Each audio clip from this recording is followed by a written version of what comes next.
Since January 2010, there was no doubt that Feliks Zemdegs was the king of cubing, breaking record after record, barrier after barrier. It looked like he would take them all.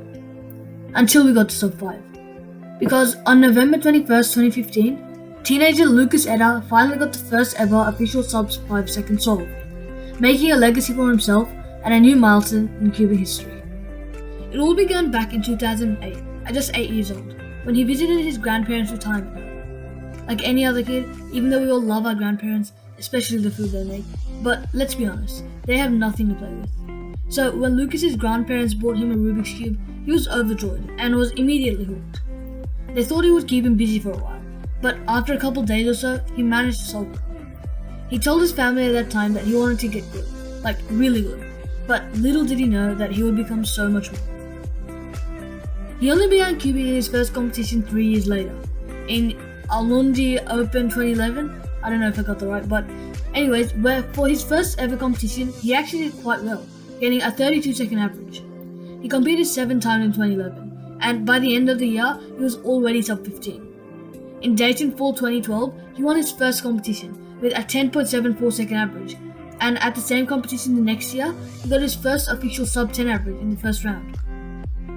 In Chesapeake Science Point Fall 2013, he got an insane 6.86 second solve, something I get like every 300 solves or so. After that came a couple of consistent sub 9 averages, and then his first major breakthrough finally happened. Fast forward to July 2014, because at Michigan 2014, the guy got his first ever world record, a 1.69 second 2x2 average. He then set his first ever continental record, a 7.52 second 3x3 solve. This was insane, because not only did he do that, but he also beat his record again with a 1.60 second 2x2 world record. He also won the finals of that competition, winning against none other than the legends Drew Brads and Kevin Hayes. Drew Brads. It's Drew Brads. He then broke another barrier, sub 6 seconds, at Summit City Open 2022. Later that year was the US Nationals 2015, where he won his bronze medal, only further upgrading his legendary status. By now, Lucas Etter was considered world-class at particularly 2x2, but also at 3x2. And what happened at the next comp after that would forever embed his name in the Cubing Hall of Fame. That rhymes. November 21st, 2015. River Hill Fall 2015. A new 3x3 world record single is set at 3:26 p.m. Keaton Ellis got a 5.09 second solve, breaking the world record set by Colin Burns that same year. However, we all know where he goes from here. Not even 90 minutes goes by before Lucas places his hands on the stack mat, and under 5 seconds later, he forgets how to speak English.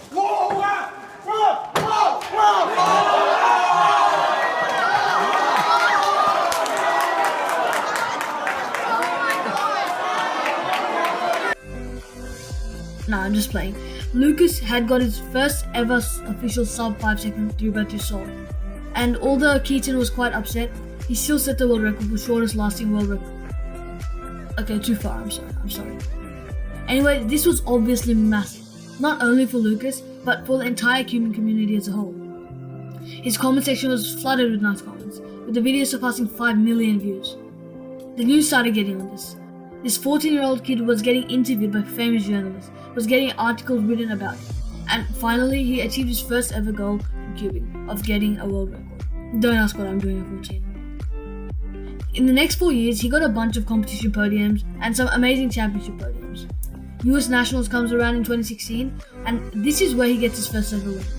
Lucas gets a 7.54 second average, which secures his position as national champion against the likes of Max Park, Mats Volk, and Patrick Ponce. Another insane milestone for Lucas Etter. He also went on to win 2x2 and come second in 4x4. The next year was World Championship 2017 in Paris. At this time, Max was on a massive rise, and Felix was on track for his third World Championship. So it looked like them two were surely gonna win. But to the surprise of literally everyone, Lucas came third place with an average of 7.24 seconds. This was once again one of the coolest moments for Lucas in his entire cubing career. I think so at least. Unfortunately, Lucas revealed in March 2018 that he had been diagnosed with a joint ailment that began with tendinitis and developed to juvenile rheumatoid arthritis. His hands and feet were afflicted, making it uncomfortable to turn a cube, let alone solve one as swiftly as he did. Lucas took the difficult decision to stop cubing and focus on his health. He made a post apologizing for his lack of activity in the community, appreciating the concern and support he received over this period. Nevertheless, despite his arthritis, Lucas was still very passionate about cubing.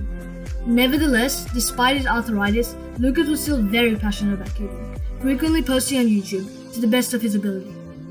His recovery was underway, and the community showed him incredible amounts of support and sympathy. He was soon on his way to recovery, and posted solve videos of him flexing his incredibly fast dexterity and insane turning speed and accuracy. And even after 2 years of not being able to solve or compete, or barely even solve properly, Lucas still had it in him to go and win competitions. He sensationally returned to bang in sub-7 averages and was really good times in 2x2, all the way until 2020. He eventually competed in his last competition, at least for now, at Arnold Classic America A 2020. It's unbeknownst to us whether or not he quit cubing, but he hasn't updated on social media as to what I am aware of. So I reckon either his arthritis has kicked its way back in, or the lack of being able to compete during COVID ultimately finished off his interest. Either way, I sincerely wish Lucas all the best for his future, whatever it holds for him, and he will always remain a legend in the cubing community. If you happen to enjoy this video, check out my other mini documentary on Matt's Vault up here, and my long-term project of Dr. Zubing in the Multiverse of Madness is down here. Please take a moment to like and subscribe, comment down below, share this video, have a wonderful day, and peace out.